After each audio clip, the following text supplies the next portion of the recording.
Hey, today we're unpacking patch 15.6. And yes, this one brings some juicy shifts, surprises, and opportunities. I'm going to take you through what changed, what those changes mean, and how you can use them to crush your next few ranked runs. So buckle in, let's go. First off, let me say, this patch feels like a pivot moment. The devs didn't just tweak numbers at the margins. They tried to reshape what kinds of strategies feel viable and meaningful. And for players who like flexibility, innovation, and adapting on the fly, there's a lot to get excited about. So what are the biggest changes? At its core, the emphasis was strengthen 5-cost carries, curb overly safe cashout traits, nerf a few runaway comp mechanics, and rework artifacts so they reward clear decision-making. Let me walk you through chunks of this and share how I think the meta is going to shift. Let's start with traits and systems. One of the biggest trait-level nerfs went to Crystal Gambit. The multiplier at stage 4 dropped from 2.00 to 1.85, and the stage 7 reward multiplier went from 150% down to 103%. That's not trivial. What this does is reduce the runaway "I'm safe if I hit Crystal Gambit's safety net." Before, some players leaned heavily on hitting that trait and effectively banking their comp around it with minimal risk. Now, the payoff is smaller, meaning your margin of error is tighter and hybrid plans become more appealing. So if your entire strategy rested on getting to that trait reliably, you'll now have to hedge a little more. Then you have mech adjustments. Mighty Mech's mana thresholds got nerfed. 5100s is now 4080, so your mech casts later. The third cast's damage for a 7-unit setup also dropped from 600 AP down to 480. That's a 20% damage cut. Those are big stamps. Mech comps won't be bad, but they'll be less dominant as an always safe option. You'll feel that difference especially in mid-game power windows and in matchups where early aggression or poke matters.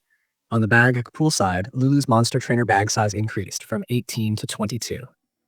That gives more breathing room for units in shared pools and reduces the extent to which bag manipulation or pool starvation feels punishing. It slightly softens the hit for people chasing rare units without completely removing the gamble.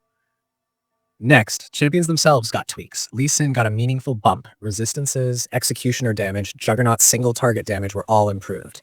It means if you land a Lee Sin carry, you're more rewarded now.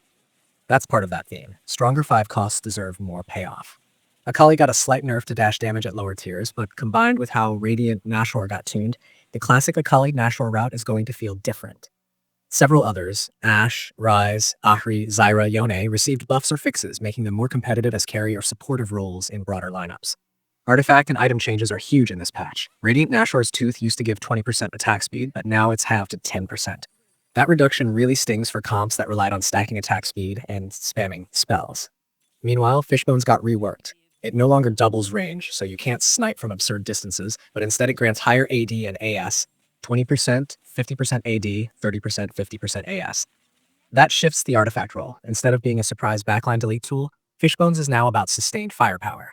It's much more reliable, but less gimmicky. You're trading range abuse for consistency.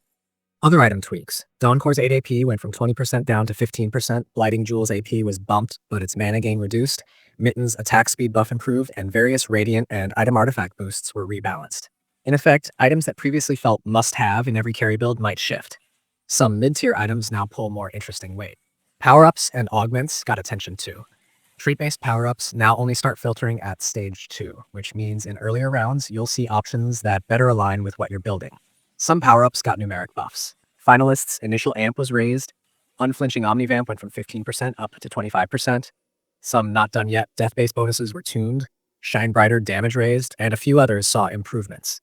In short, more impactful augment choices, not just minor bonuses. Also, augment filtering bugs were cleaned up, especially around stage 2 to 1. So you won't see as many weird offers that misalign with your comp path. And the Mech Prismatic Augment is back with a revised acquisition rule. All this means your mid-game decisions, the augments you pick, the trait pushes you commit to, matter more. So that's the broad sweep of changes. But what do they mean for your in-game decisions? Here's where I want you to think carefully, because the real value is in adaptation. First, don't treat Crystal Gambit as a backup plan. Before, many players would passively lean toward it, knowing it gave a strong fallback. Now, because the reward is less forgiving, you'll want to treat it more like one of many paths, not your guaranteed safety net. So even early, be looking at comp synergies or 5-cost plans you can pivot to. If your traits or roles don't align, you can't rely on it to bail you out as much. Second, be more aggressive about investing into high-tier carries. Because the devs buffed 5 costs, Lee Sin, Yone, Zyra, etc., hitting that 2-star 5 cost becomes a more legitimate win condition. If you identify early that you're role-oriented or level-oriented for a 5 cost, double down. Don't be shy about funneling good items or gold where they matter most. Spreading perfect items across too many units becomes less optimal. Third, rethink positioning and target priority now that artifacts changed. Backline assassins or snipers can't rely on surprise ranged elites with fishbones or radiant nashor, so place your carries with more thought, grouping, protection, consistent damage paths.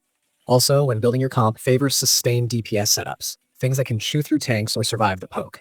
Fourth, be selective with power-ups and augments. Because the numeric buffs and filtering changes make many of them stronger, choosing the right one can swing a game. Early picks like Unflinching Omnivamp can meaningfully shift your mid-game survivability. Always weigh whether an augment supports your endgame carry plan, not just short-term or fun synergies. Fifth, anticipate harder mid-games. With mechs casting later and less punishing traits, the mid-game becomes more contested. Expect more fights around rounds 4-3 to 5-1 to matter.